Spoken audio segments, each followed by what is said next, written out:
Wednesday, July 29th, the Breaking and Entering Marketing News Show. Gino, how you feeling? I'm Jack, by the way. I'm Gino. I'm Jack, by the way. I'm Gino, by the way. Nice to meet you all. Thanks for coming to hang out, talk about ad stuff. You are feeling good today, I assume. You were at last night New York City Creator Economy event, Gino. But that is a little bit of a teaser because we got a big show today.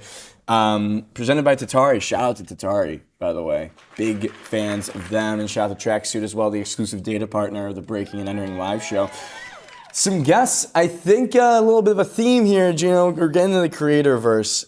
People that are making stuff online, that are going viral, the creator economy, I think people are still underselling it. I saw a tweet from Oren John, the internet's creative director. People are still not realizing the vastness of the creator economy. They're still underselling it. So we're going to get to the bottom of all of that. Augie is going to join us later. He's this documentarian. He has like 270,000 Instagram followers. He just did a documentary with Air, who we know well, the creative ops platform, SaaS company, funding and sponsoring a trip of his and a documentary that he's making about this sport in Kyrgyzstan. Is that what it's called? Kyrgyzstan, Yeah. where they use a goat carcass as the ball. And then they have to put the carcass in a goal. It's crazy. It's crazy. It's crazy. But a brand getting involved in that, it'll be fun to talk with Augie. I just call him Augie, by the way. Yeah, we'll call him Augie from here on out. And then who do we got after that? And then we got Varun Rana, creator as well, kind of like a lot of sketch comedy in the tech world. His story, we've been following along since the beginning, really. We're close with him. He was speaking at the Creator Economy event last night, and that can kind of kick into our top story. Yeah, we're going to go red light, green light at some point in the show, and then 2-minute drill. One thing that I'm excited about, there's a soccer team that got 1,000 sponsors on their jersey. Need more sponsors. I don't think that's nearly enough. But Gino, kick us off. What were you doing last night? Creator Economy, New York City event here. Brett Deshevsky and team over there. First time I've went to one, and it was incredible. He is so freaking good at running events. I just want to put that out there. One of the best moderators, I would say. Just does a phenomenal job. I was enthralled the whole time. Really great audience here. The panel itself was all about owning your platform. So they had like a couple creators, including Varun, who's on the show later today, and Hannah Wilson, who has like 1 million+ followers, content creator, Amy Wang, a content creator, and they integrated the sponsor with Jeff Cohn of the company Top Fan. But essentially, it's all about like owning your platform, something that you and I probably talk about a lot too, but the algorithm's changing on these social platforms, and if you're a creator, you can't really control what's going on with the algorithm. If they switch up on you and your fans, your followers don't see Like it. your day ones? Like your day ones might not see your content. Yeah. So the whole conversation was like, what can you do to like basically capture and own the platform and create your own platform so you can get those emails so you don't have to rely on these algorithms that are so fickle.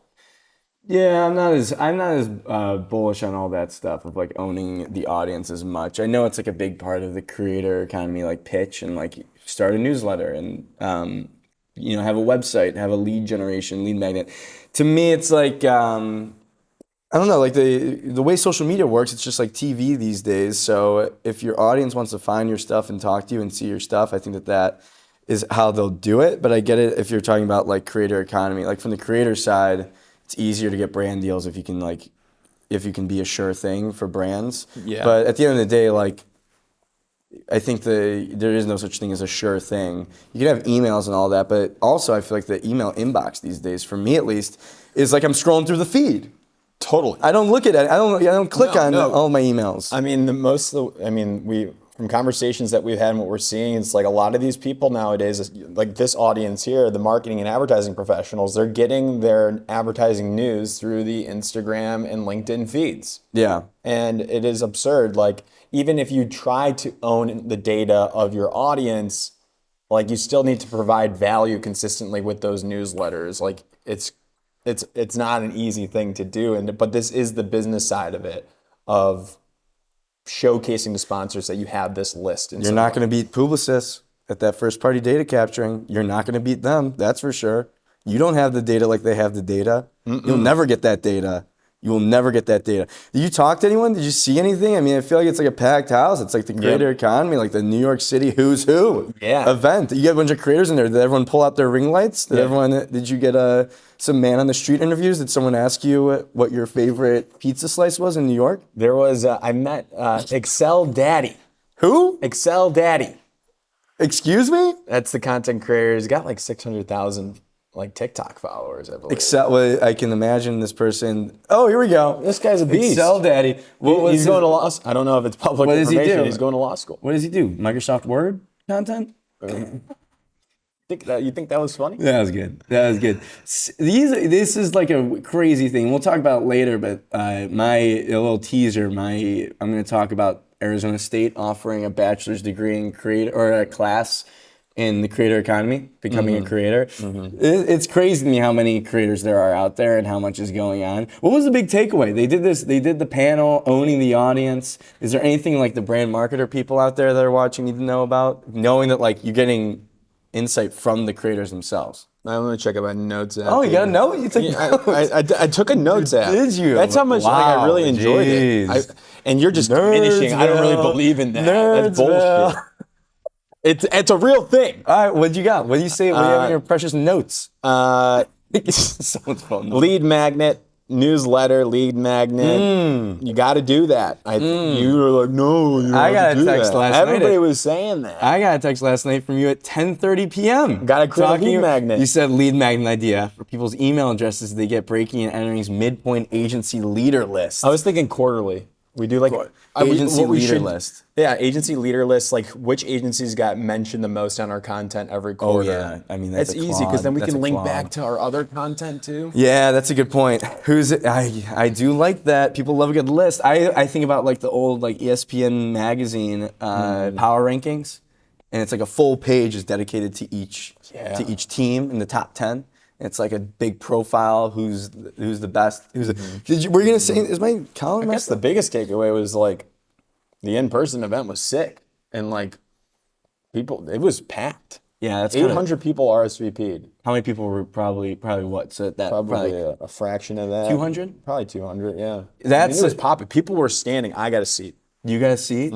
Was it there's like an elderly person standing right next to you? Like, don't care.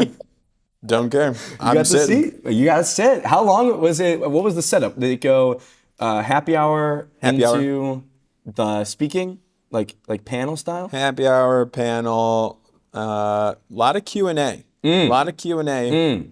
And then there was happy hour after that. So I guess the big thing people need to know, like creators are trying to own the audience. At least that's what they're hearing from brands. Brands want the creators to own their audience. And so... It's a business. It's the economy. We'll talk more with Varun people talk about creator and forget about the economy part. Gino, before we go into the 2-minute drill, can you give us a little word from our sponsors at Tatari, the best people on the planet Earth? Listen, it's Tatari time. If you're an agency, you've had this conversation, your client's maxed out on paid social and search, and they're asking what's next. For a lot of brands, the answer is TV. But whether your agency is new to TV or already buying CTV, building a complete offering can mean adding more partners, more platforms, and more reporting complexity. Tatari gives agencies a simpler way in. Whether you want full service control or a more hands-on partnership where Tatari's... wait, where am I, Jack? Can you help me out here? Uh-oh, here we go. Let me go back there. Tatari gives a simpler way in. Whether you want full service control or a more hands-on partnership where Tatari's team runs point, you plan, buy, and measure linear TV, streaming, and online video in one platform without handing off the client relationship or building a large specialized TV team. Yeah, you keep the client relationship, create new revenue opportunities, and give clients another scalable channel when their existing media mix starts to plateau. And because Tatari buys directly from publishers, more of the budget goes towards media instead of unnecessary ad tech fees today. More than 400 plus brands and agencies trust Tatari to plan, buy, and measure TV. DAC is a full funnel media agency that worked with Tatari and unlocked premium inventory that programmatic buying alone couldn't get to. So when a client asks, what should we test next? You now have a stronger answer. Go to the link in the comments of the stream or description of the show to check out Tatari. Give them a look. Give them a look. All right, time. Let's give a look to the 2-minute drill. Biggest stories of the day in advertising. 2 minutes each. First one.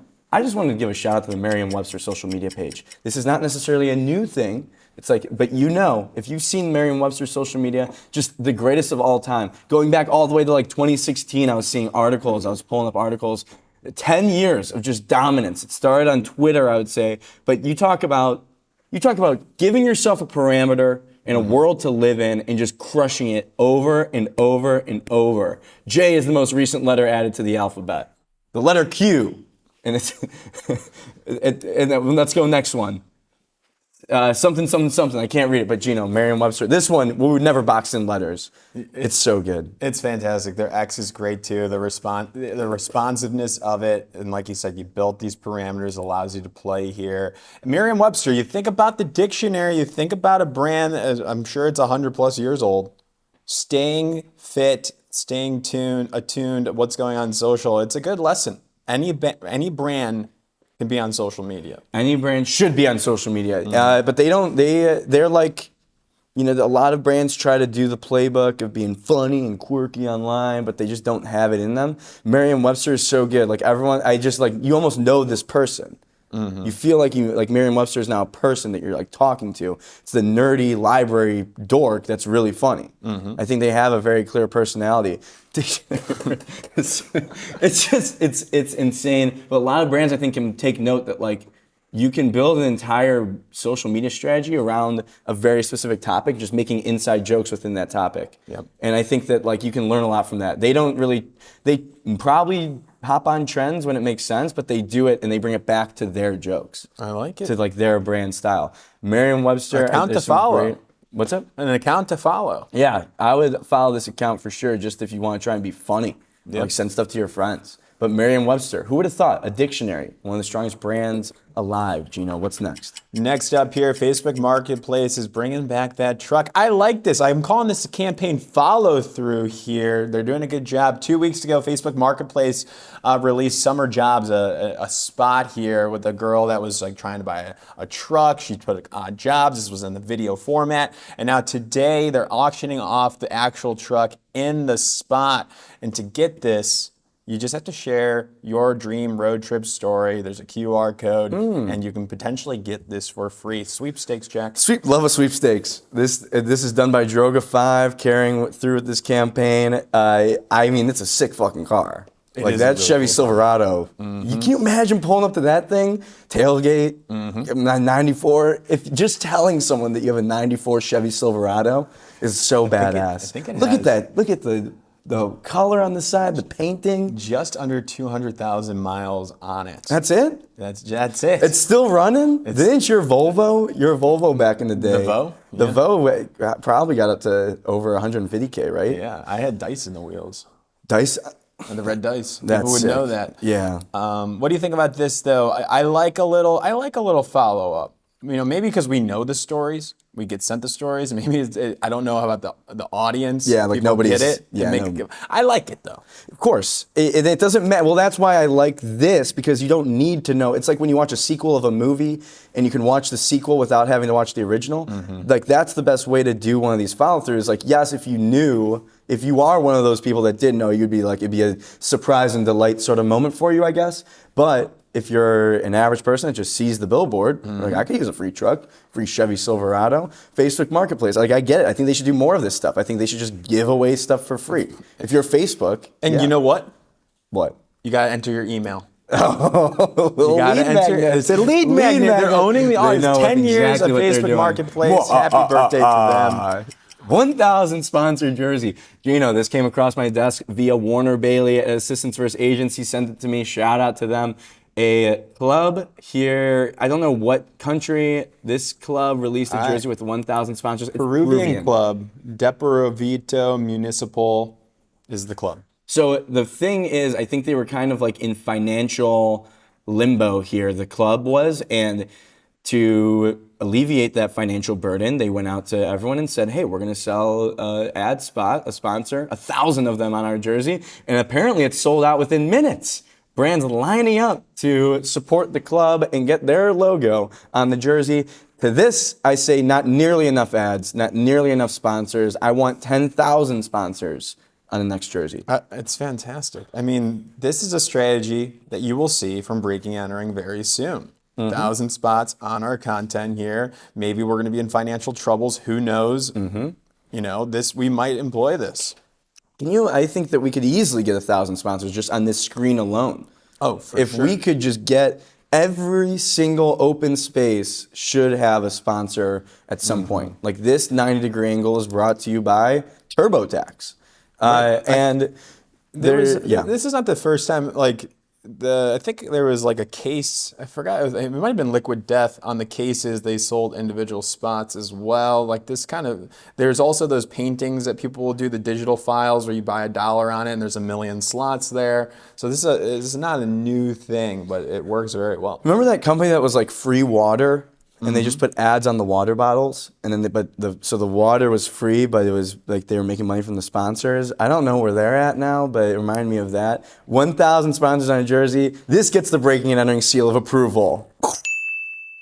Thank you very much, Gino. Our next story, right after the sponsor shit, is Lazy Boy's designer chair.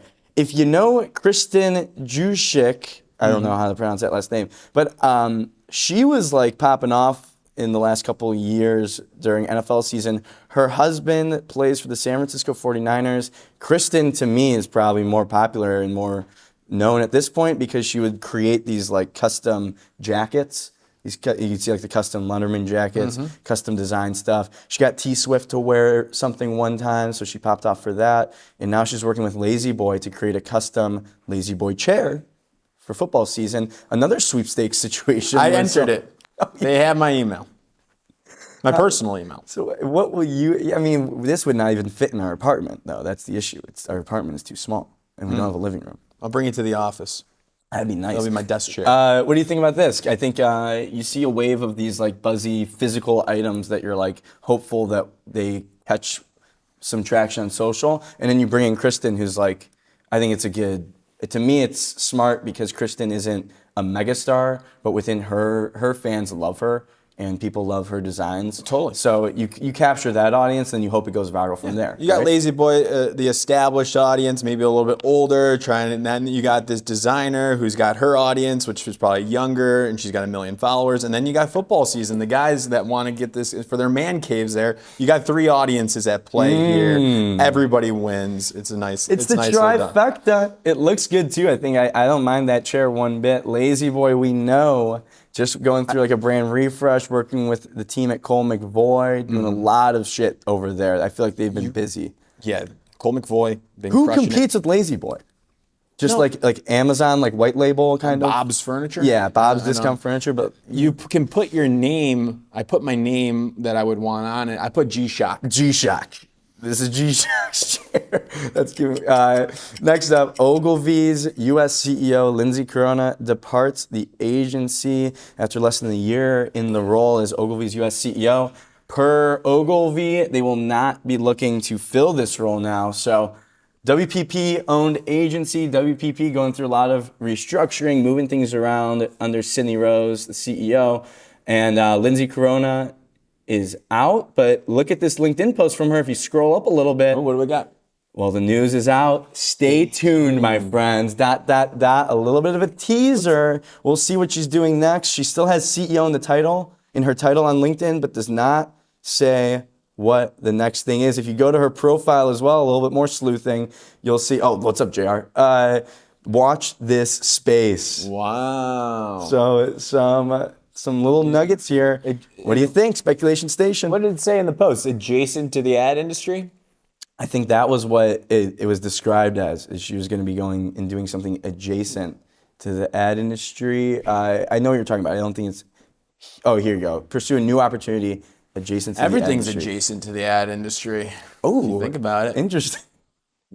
Everything's a brand. What about plumbing? Plumbers need brands. Well, isn't that like a thing that people say? That like the ad agency is like the plumbing, the tubes. You need the tubing to be connected between brand to creative to performance. People say that. I've never heard that in Yeah, you gotta- in 6 years of talking every single day. Your about thoughts? advertising. Your thoughts on Ogilvy? On Ogilvy US? You got Laurent Ezekiel is at the global level. Ogilvy under WPP holding company. It's been a little bit quiet. I feel like every other day you hear something about like earnings or whatever. But I guess that'll be coming around the corner. I've heard nothing but great things, and interactions with her personally, and everybody loves working with her. So wherever she goes next is going to be Hey, success. watch this space. We'll be on it for sure. That was the 2-minute drill, Gino. Before we get into our next segment, Tracksuit. This episode is brought to you by Tracksuit. Quick gut check. Everyone, check your gut. It's time. How confident do you feel walking into a pitch? No.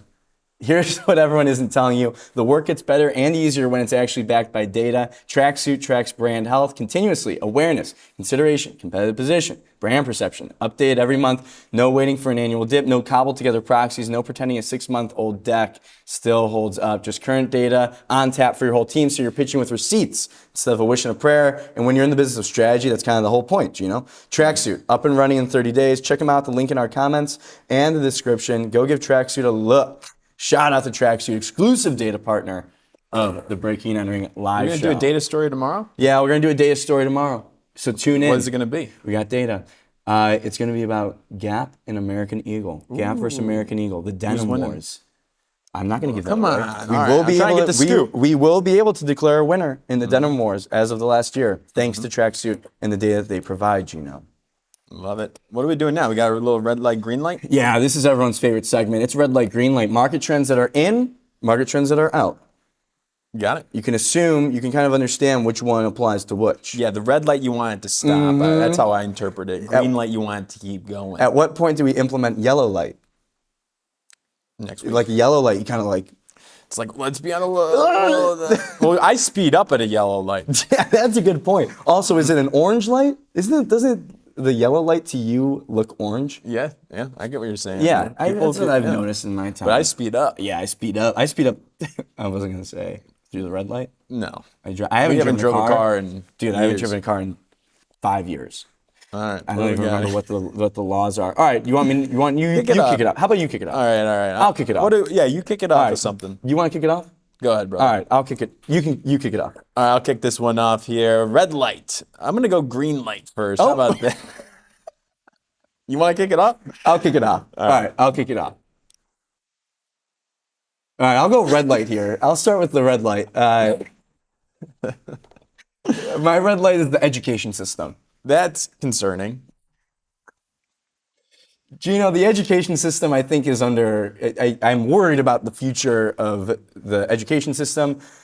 Story by Tube Filter. Arizona State University breaks barriers with a BA in content creation. So you can get a bachelor's degree for aspiring content creators from Arizona State University. The quote from ASU's website says, "Do you dream of monetizing your video channel or making social media your career? Learn to create powerful content across video, podcasts, social media, and emerging platforms while building your brand." Gino, Jack, I mean, what are you are we- saying? You're this- doing this for a living. The hypocrisy of you is nothing saying sacred?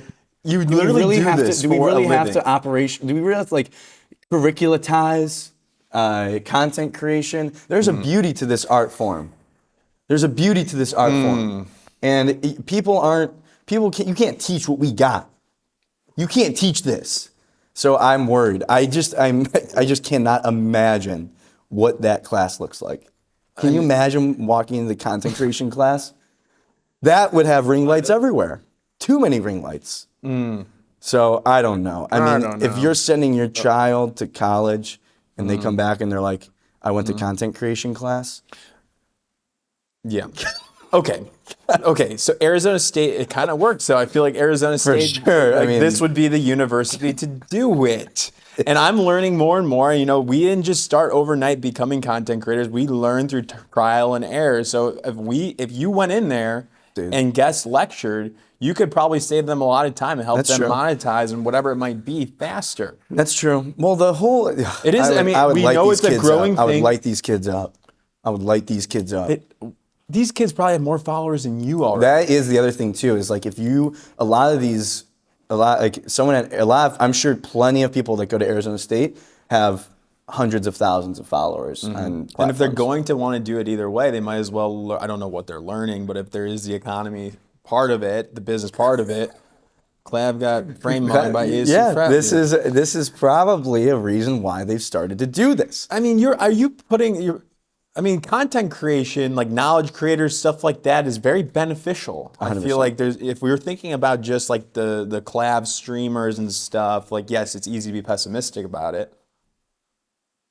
But is there a but? But if they're actually like trying to learn and create something of meaning to the world and bring positivity. Who's teaching this class is what I'm excited to find out. But yeah, I think it's wild to me. It just says a lot about there is so much opportunity for content creators, but it's also interesting because you can have 1 million followers, and there's a lot of content creators that have 1 million followers, but they can't monetize it. They can't figure it out. So if to Should be in them the I say, business school. take a business class.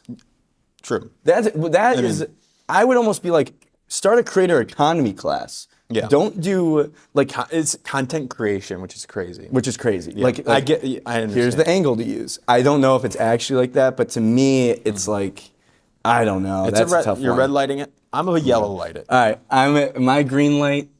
Gino, right now is delivery aviation.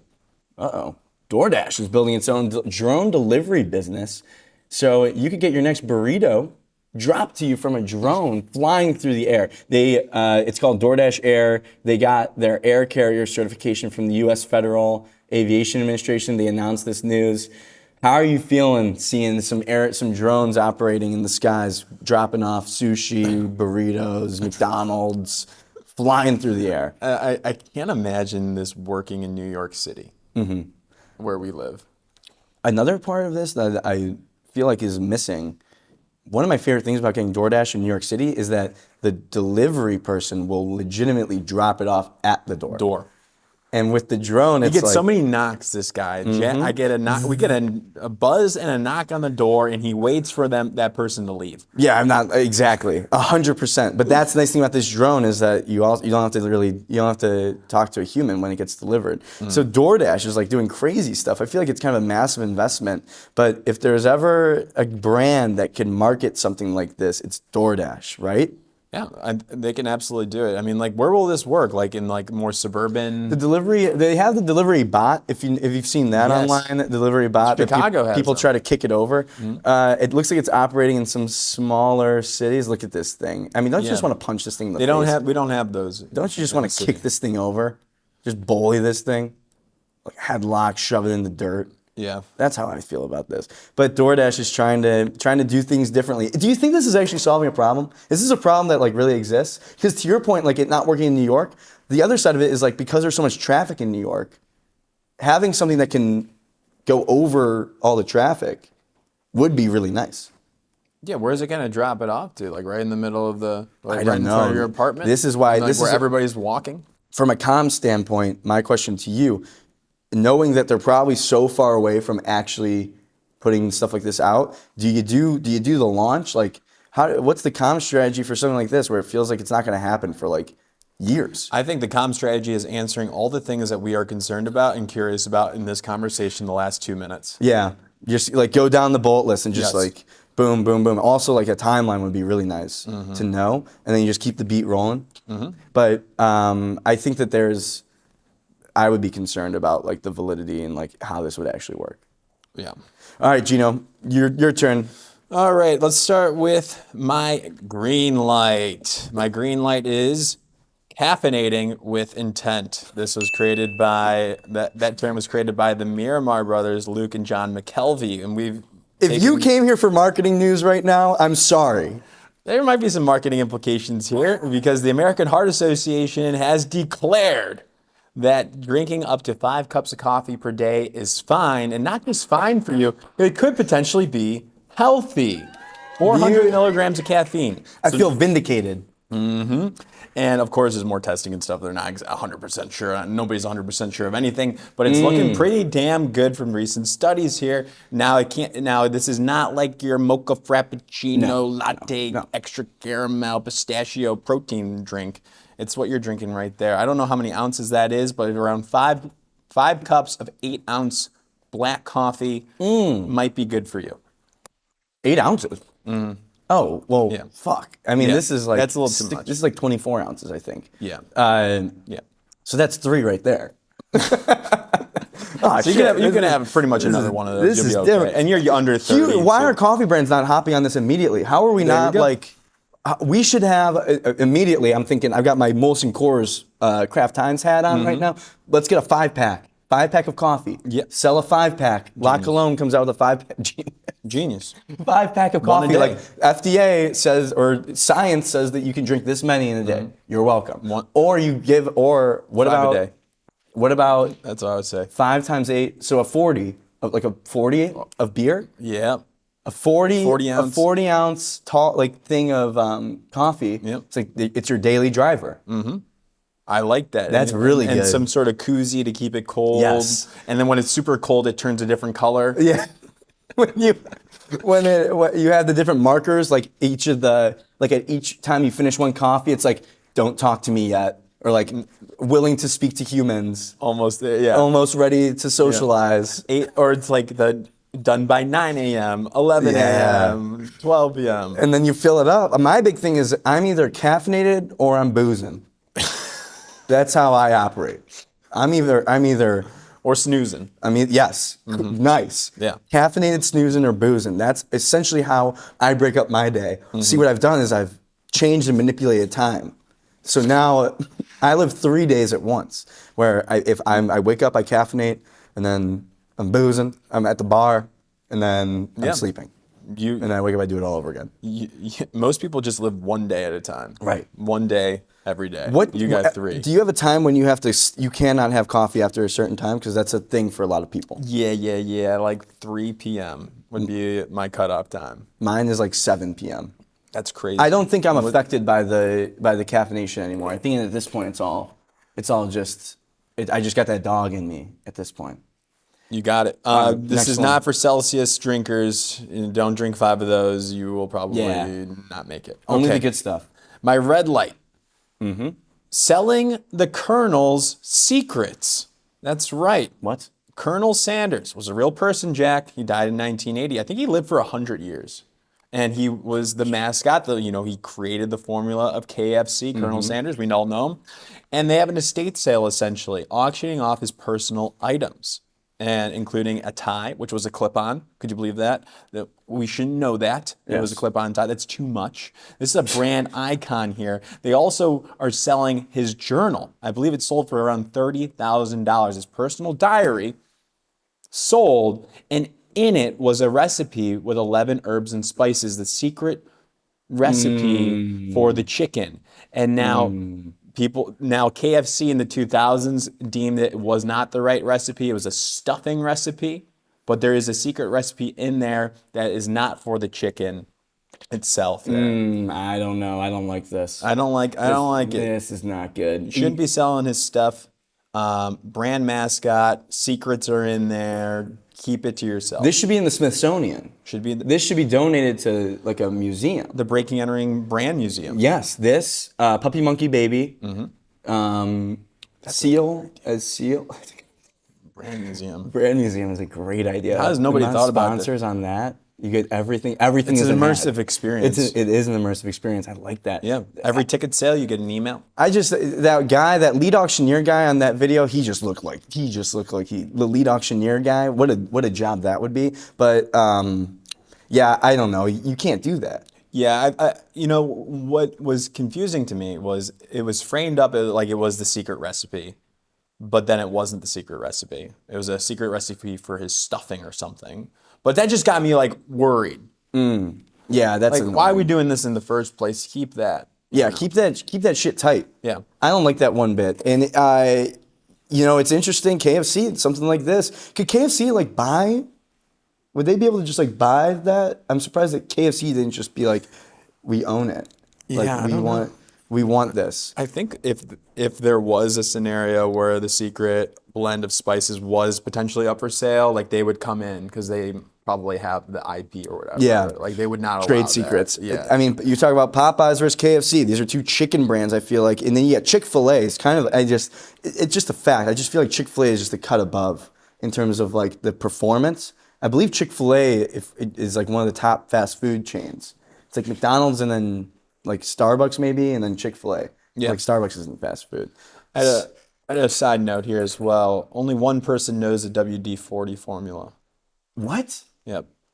One person. One person knows the WD-40 formula? Yeah, it took the original Shit. founder My bad. 40 tries to get that. I believe one person only knows that recipe for the WD-40. WD-40 only has one person that knows the Yep. recipe? And the Coca-Cola is in the vault there, the recipe for that. Not many people know about that. Okay, yeah, the biggest chicken fast food chain in the United States is Chick-fil-A. Yeah, by total sales. And then followed by Popeyes and Raising Cane's. Raising Cane's, wow, that's one that's growing massively. So this is like your big four though. Like KFC, Popeyes, Raising Cane's, and what was that? Chick-fil-A.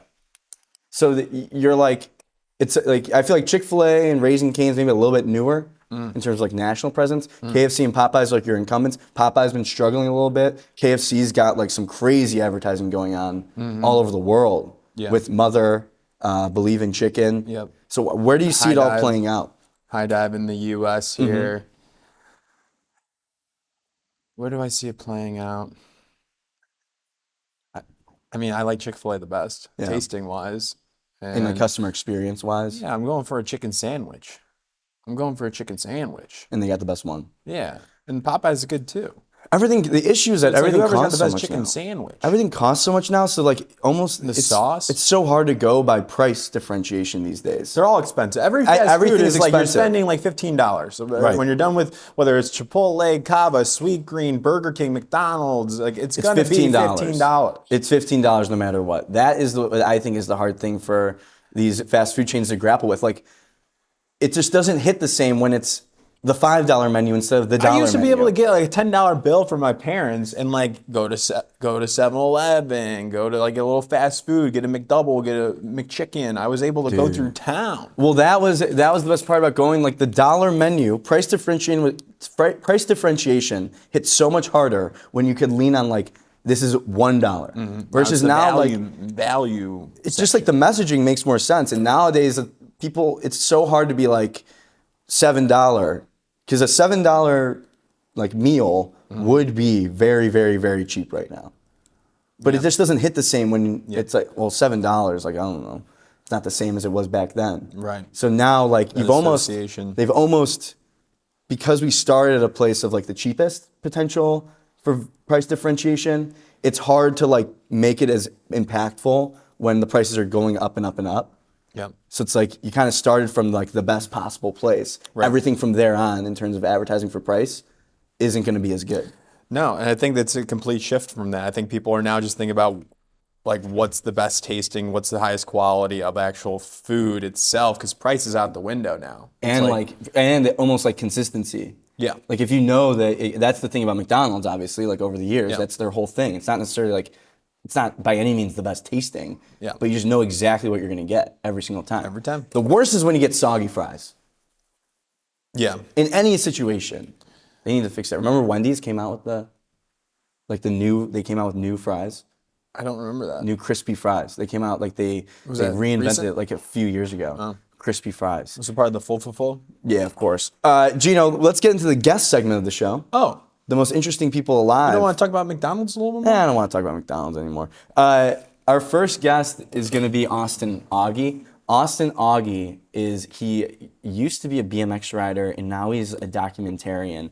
Last week, we had a chance to watch the premiere of his documentary about going to Kyrgyzstan and documenting a crazy like sport that I'm losing the name of it right now, but yes. What is it, JR? K-O-K, Baru. Yeah, Cock Baru. And he goes out there and he makes a documentary about these people, the community, the sport where they use a goat carcass as the ball and they're on horseback. And it was a crazy thing to watch, but obviously the angle for us, sponsored by Air. So a brand sponsored this, a SaaS brand of all brands, came in and was like, we want to sponsor this content. We watched it. There wasn't like an ad read. It wasn't like Augie stopped in the middle of it and was like, shout out to Air. They just kind of let him do his thing, which I think is interesting. Sign of the times kind of thing, branded entertainment. So Let's bring him in. Let's bring in our guy Augie to talk about it. How's it going, sir? Hello, am I in here? You're in. You are in. How are you feeling? Wow, I'm feeling good, man. Because that's my first time being on a live TV show or a No. streaming show. This is this is how we do Live it. TV. This is live TV. We don't have a kill switch either. Yeah. So if you say something crazy, it will be broadcast and it will be online forever. Forever. I'm not worried. Okay, I'm sweet. media trained. Also, I want to ask because I Throw out have the someone media behind me actually. training. Tell me what to say. get Throw the out media the training media out the training out door. there. I want to talk with you about this documentary. Obviously, I mean, for those that don't know, I mean, you've amassed such an incredible following. I guess, do you want to give an intro to the people before we jump into the documentary? Like, let us know who we talking to right now. Yeah, yeah, man.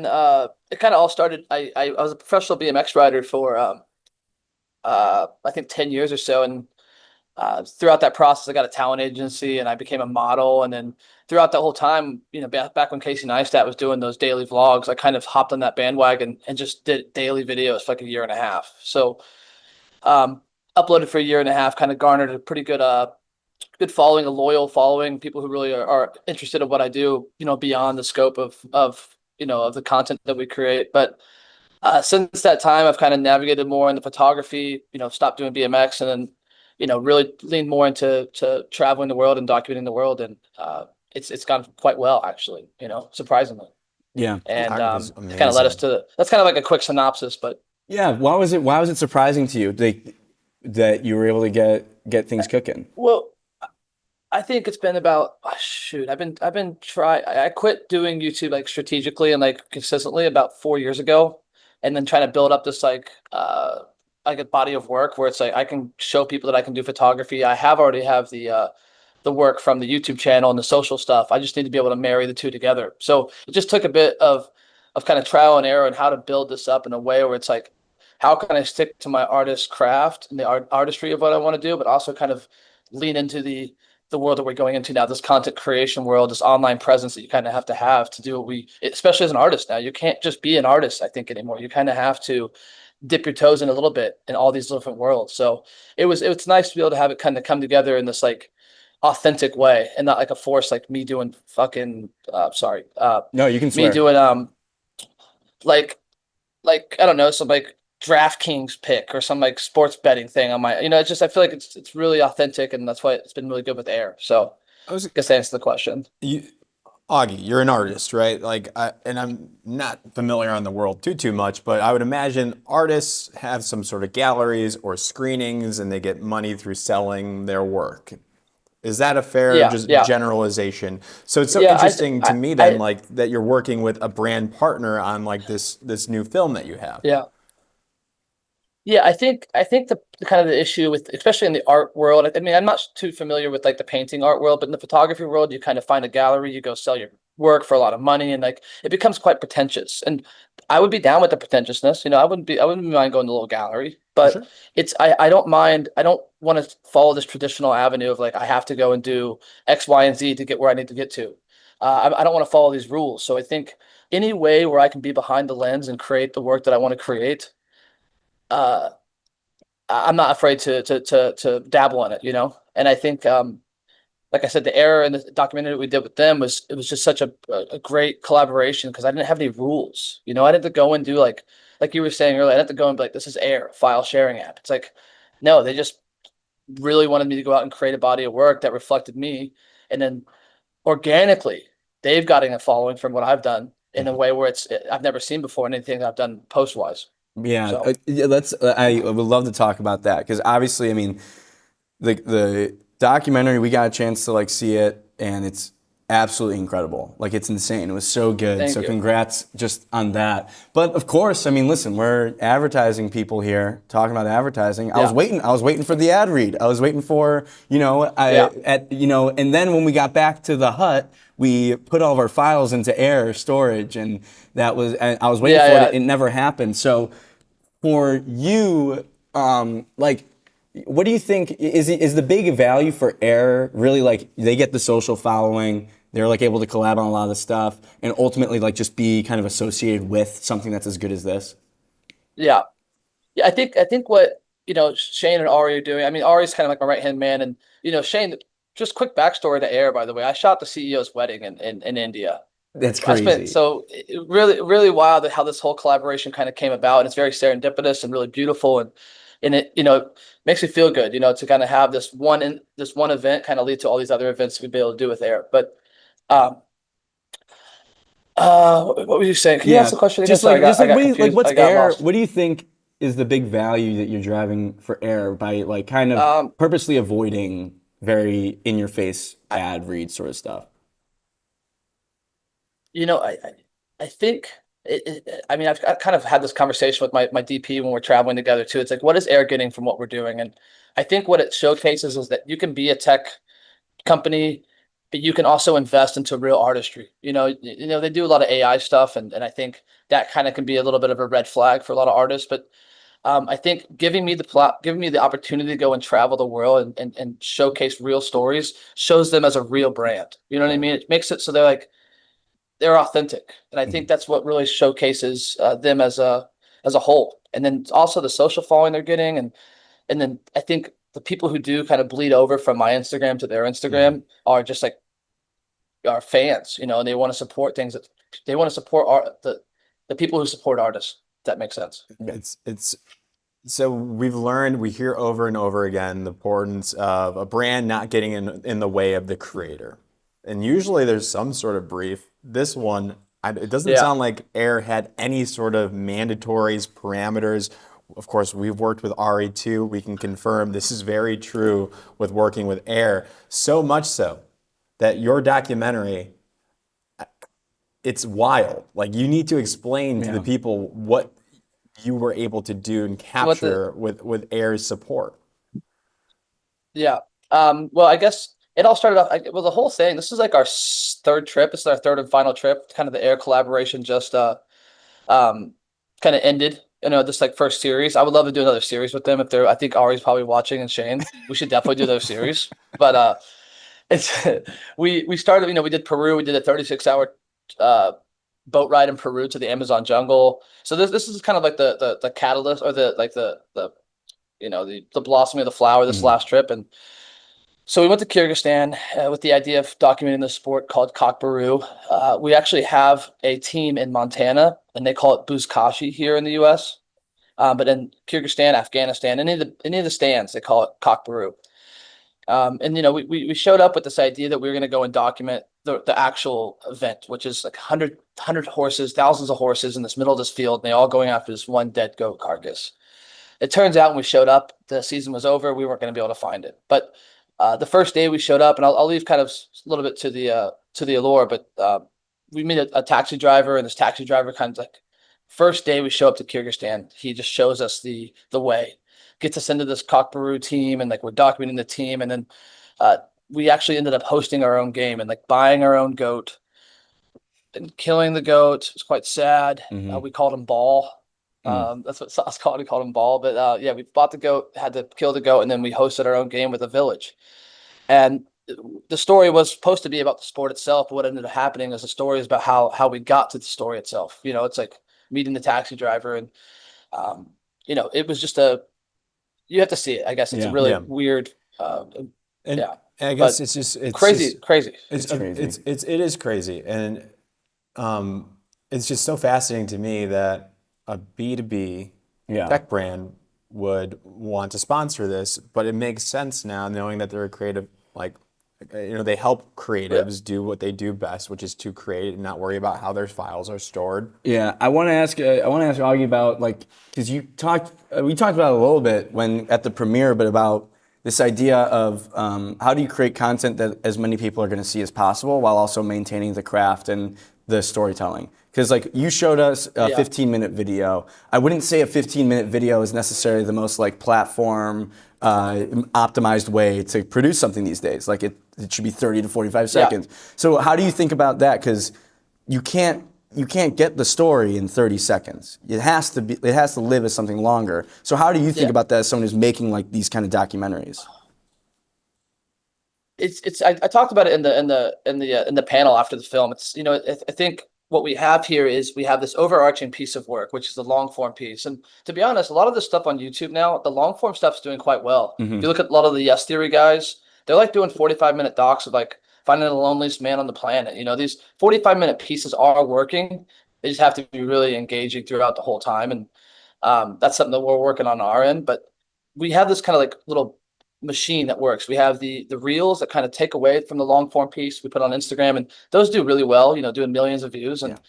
it's quite nice. But that really feeds that content machine that kind of keeps us in the relevancy of things, you know, like putting us in the eyes.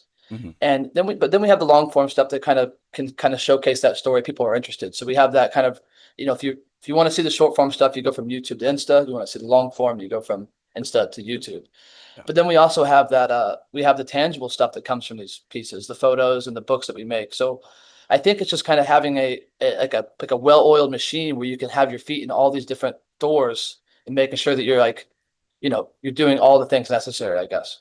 Yeah, it's really interesting Does because that like make if you go to your Instagram page right now, it almost feels like if you go to the grid, it's as if it's like a season almost. Like all the content is from this trip, and it's dispersed between like clips and pictures and different forms Yeah. of media, and it almost feels like you're immersed and you like are very focused on this. I like almost want to call it a season.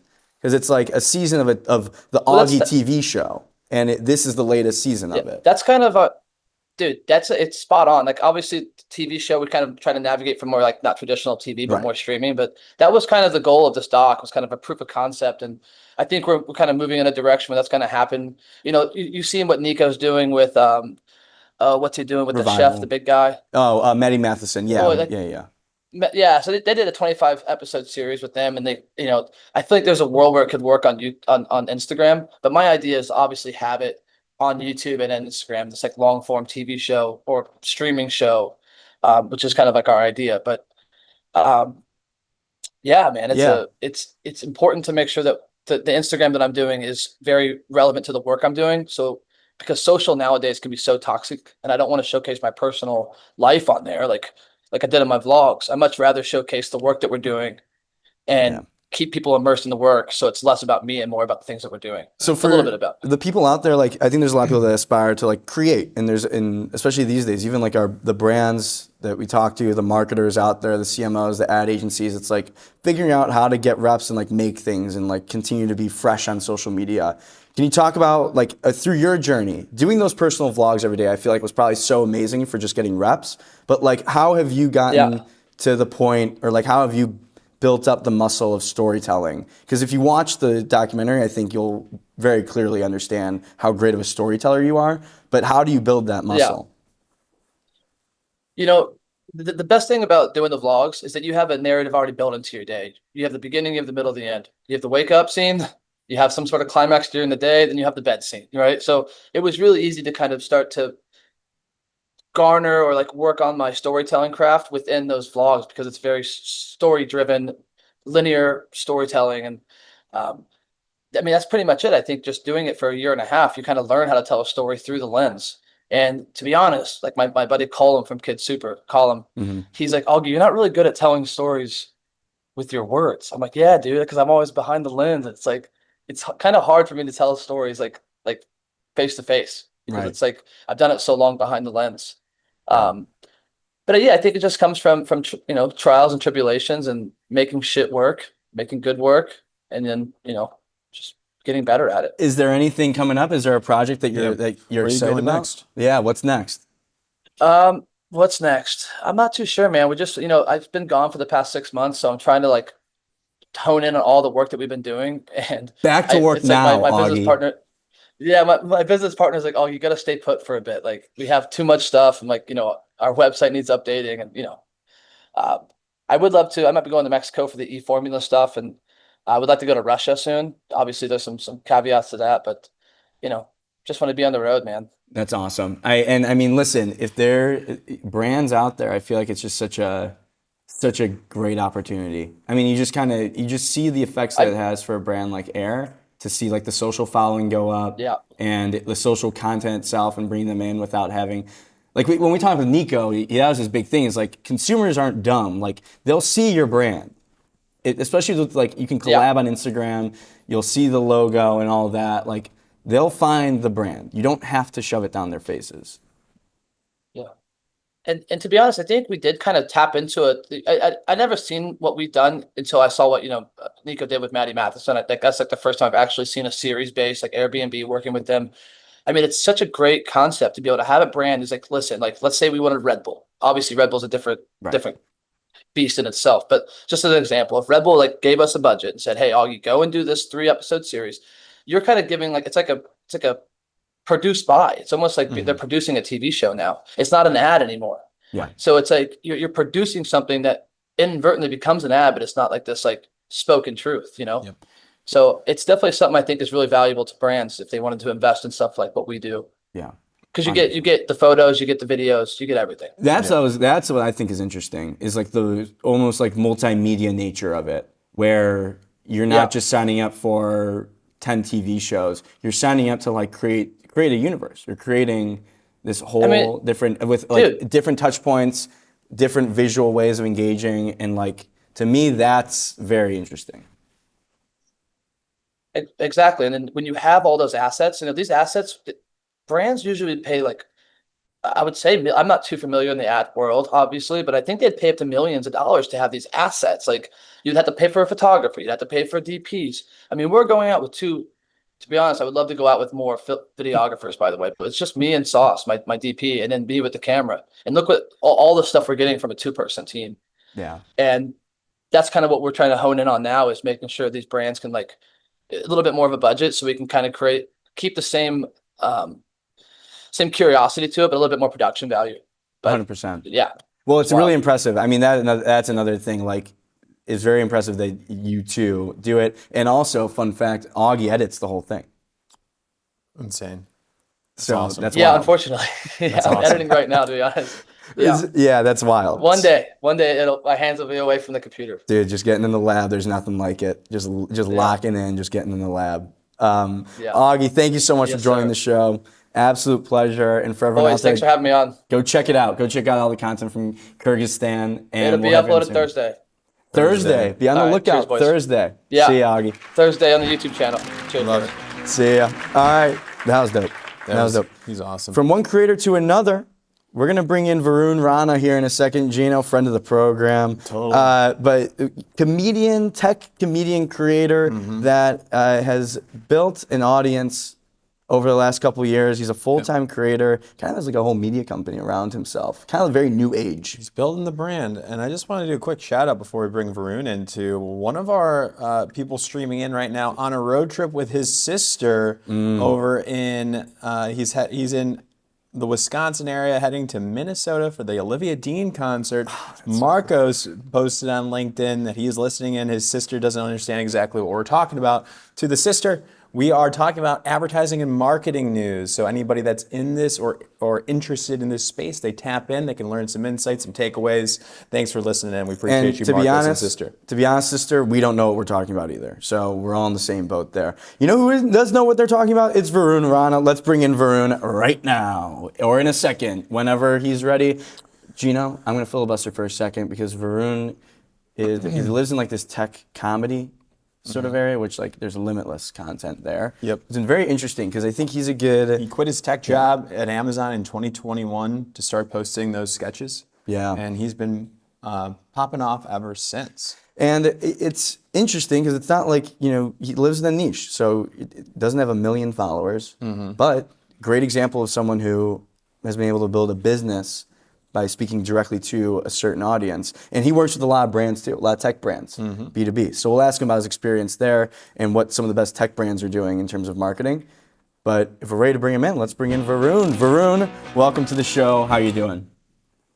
Hey guys, good. Thanks for having me. Look at that The mic sounds That mic great. sounds You got the fantastic. proper technique as well coming in from the side there. So you've done your homework. Nicely done. Oh yeah, because the Shure SM7B, you need the sound waves to go this way to get the best sound quality. Yeah. Just constantly improving. And that was brought to you by Shure, that little ad read from Varun. So thank you for that. Nice job last night. We talked about the panel a little bit here about like owning your platform and like, you were on the panel, Brett hosted it, and you were the funniest guy on the panel. For just I want to let you know, Wow. Jack. There you go. Like you Thank got a you. lot of good Thank laughs, you. good quips in there. Loudest laugh in the room goes to Varun last night. Your takeaways, real quick, before we get into like your story, your background.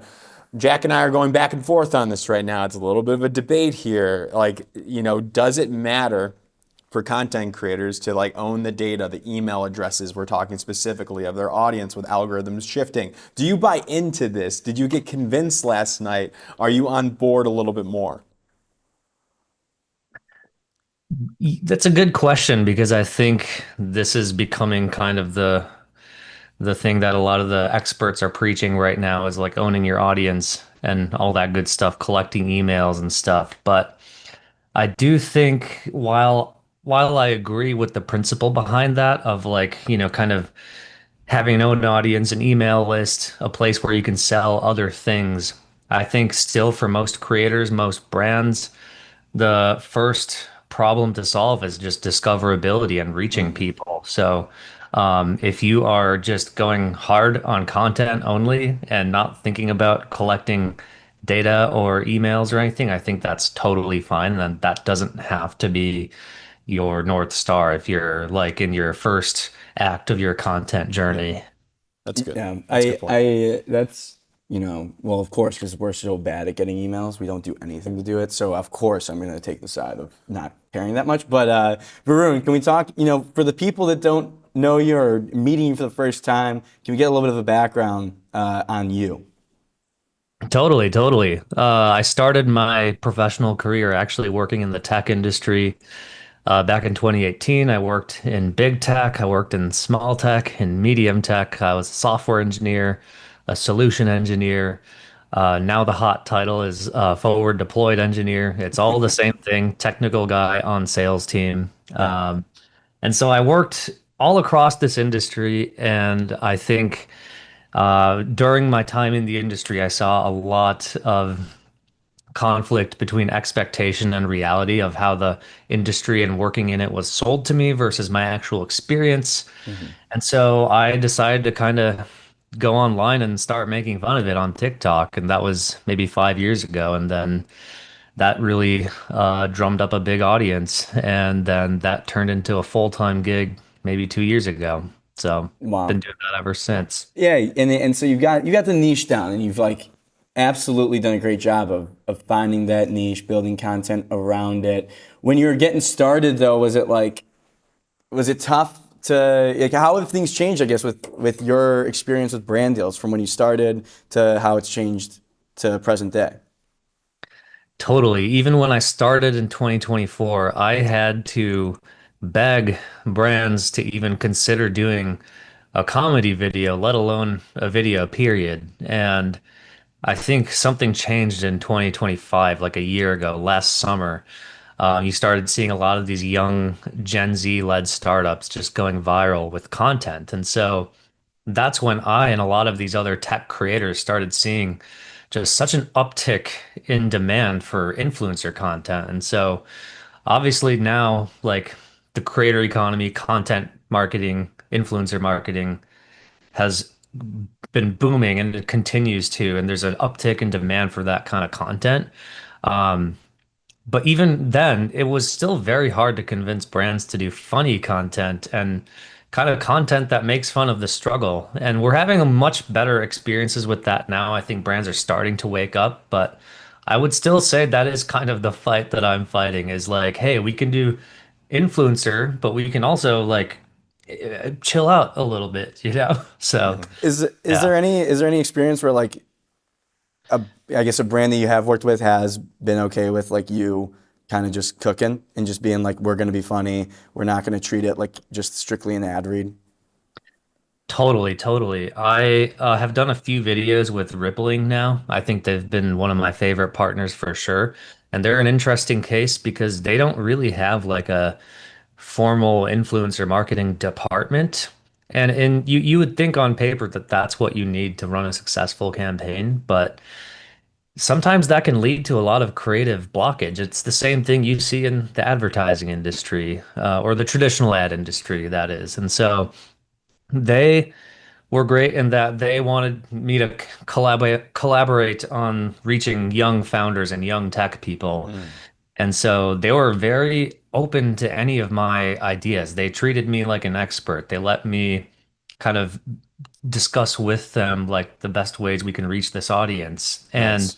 I think they really are an interesting product space too, because their whole thing is like they want to make working in SaaS easier and highlighting the struggle of working in SaaS and how disconnected it can be. And so that pairs well with my content because that's like I consider myself kind of a SaaS and tech generalist, and Yeah. especially leaning into the struggle of it. So they were very okay with not only like inviting my creativity into all the stuff we made, but also allowing me to kind of make fun of the struggle and not positioning the product as the hero in every story. I think that's a mistake a lot of B2B brands make is trying to position software as a hero. I don't know about you, but I never think about Google Sheets as the hero in my day to day. I just use it, you know? Yeah, I'm the hero in my life. Yeah. Yeah. I am just curious because to follow up on that, it sounds like the big takeaway was like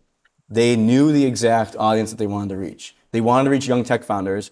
Varun reaches young tech founders. Why would you not trust Varun to be the one that decides the creative behind reaching young tech founders? Work together. Is it as simple as I just made it seem?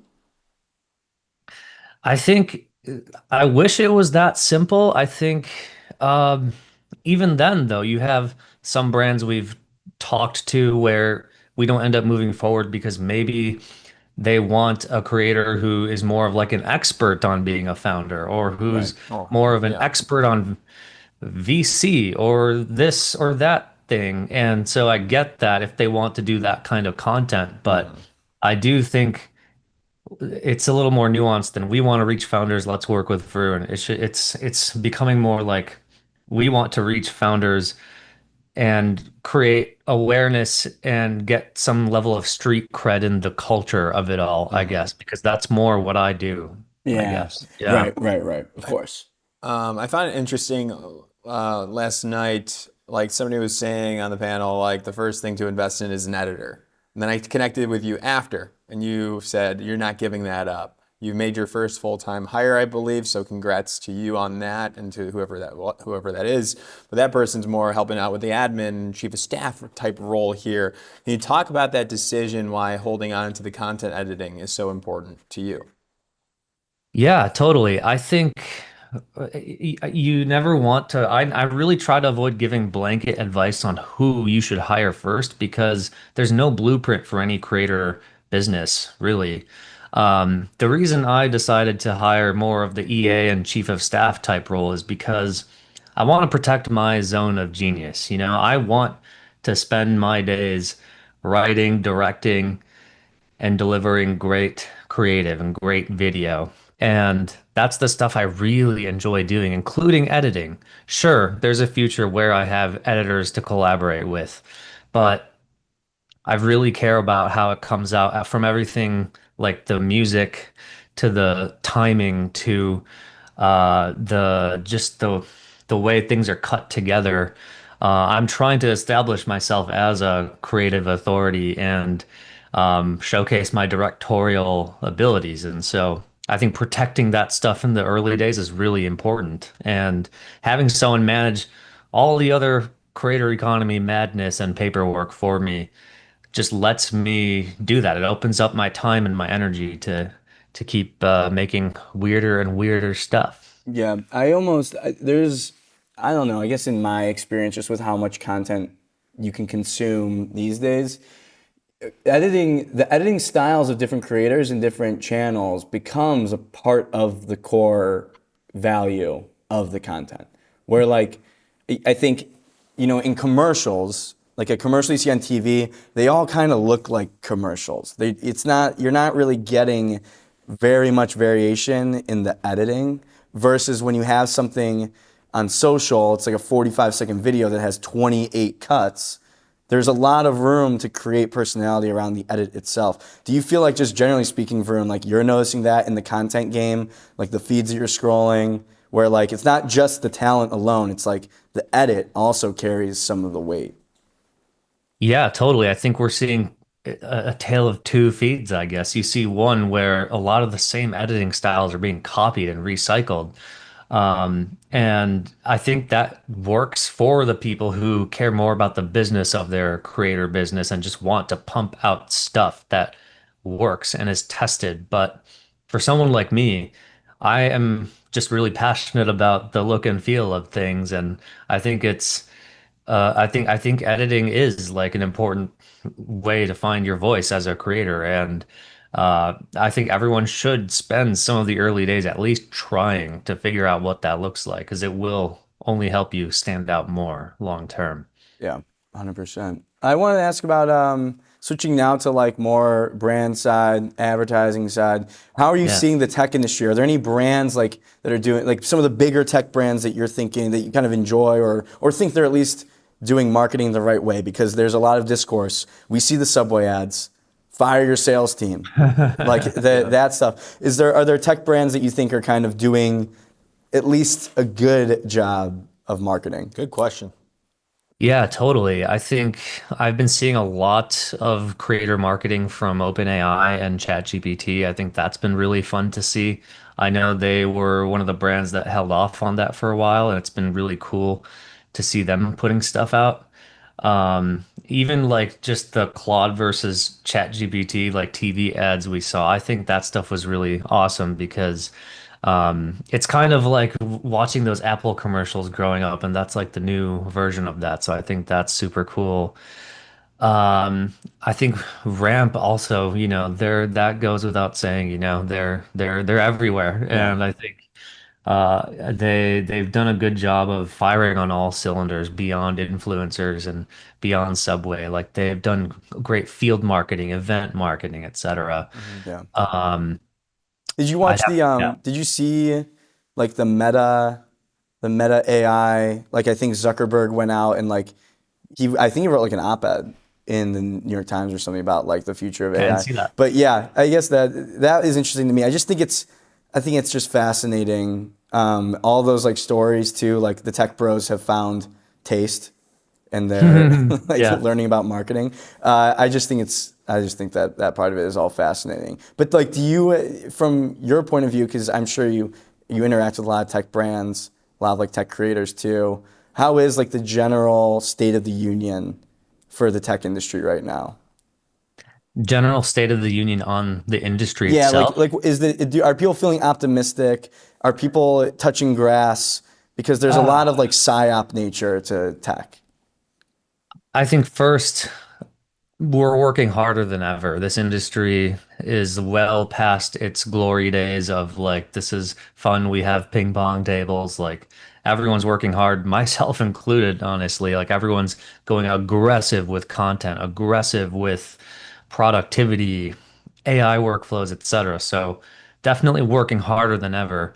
I think on top of that, there's definitely a lot of underlying anxiety about job security. And so, we're seeing a lot of big tech employees, especially, and even like startups, like people across the industry, just feeling like they have to over deliver just to stay in their job. And then companies have varying levels of comfort with the AI stuff in general. And so, you have like the startups where people are going crazy with AI stuff. And then you have the bigger companies or even the non-tech companies who maybe are more hesitant. And that also holds people back from learning things that can help them upskill themselves and then keep their jobs, I guess, right? So Yeah, it's yeah. it's always chaos. It's always chaos. It's always Yeah. chaos. Never a dull moment. Gino, anything else from you? No, sir. Thank you for coming on, Varun. Varun, Nice appreciate you job. coming on. Congrats on all the success. Everyone give him a look. Give Varun a follow immediately. Thank you. I appreciate it, guys. All right, we'll see you, Varun. See ya. That was Varun, content creator, and that was the show. That was the show presented by Tatari. Shout out to Tatari. Give him a look. Come on. Give him a look. Gino, we're in the post show now. Appreciate everyone for tuning in. We're back again tomorrow. Last show of the week tomorrow, 11 a.m. Eastern time on LinkedIn, YouTube, and X. This episode will be up on YouTube, Apple, Spotify right after. Gino, what do you got? Got some news here. I think it dropped from PR Week. I have just the headline because the paywall. Wendy's names a new AOR, ending decades-long relationship with Ketchum. The fast food chain appointed Rudder Finn as its comms AOR for North America, following a review. We'll talk about that more tomorrow. Ketchum is owned by Omnicom. Ketchum, the Omnicom agency. And then this Rudder Finn. Then Gino's going to get you. So Omnicom loses a big PR account there. Ketchum, the Omnicom owned agency. Wendy's goes to something Finn. There you go. Wendy's, yeah. Rudder Finn gets a big win. Never heard of him. Have you? I don't think so. No. So shout out to them. JR, Ellie, anything from you all? Ellie's got nothing. I think she's getting back to health. I think she's getting tuned in. She's been battling illnesses just over and over again. We have an update on the influencer versus Nantucket store. Like, who's winning that battle there? People are really mad At whomst? at influencers. Oh, influencers are Yes. losing. Influencers seem Influencers are losing. There's going to be one winner. It's this Nantucket local store. If you don't know what we're talking about, we talked about it yesterday. It's on our Instagram at Breaking Entering Media. There's a post there talking about a local Nantucket store saying no influencers allowed in their store. And Ellie gives us the update that the influencers are losing the PR battle. Just crazy. It's one of the crazier storylines of Anno Domini 2026. Thank you all for joining. We'll see ya tomorrow. The Breaking Entering live show, marketing news, advertising news you need to know. We'll see ya.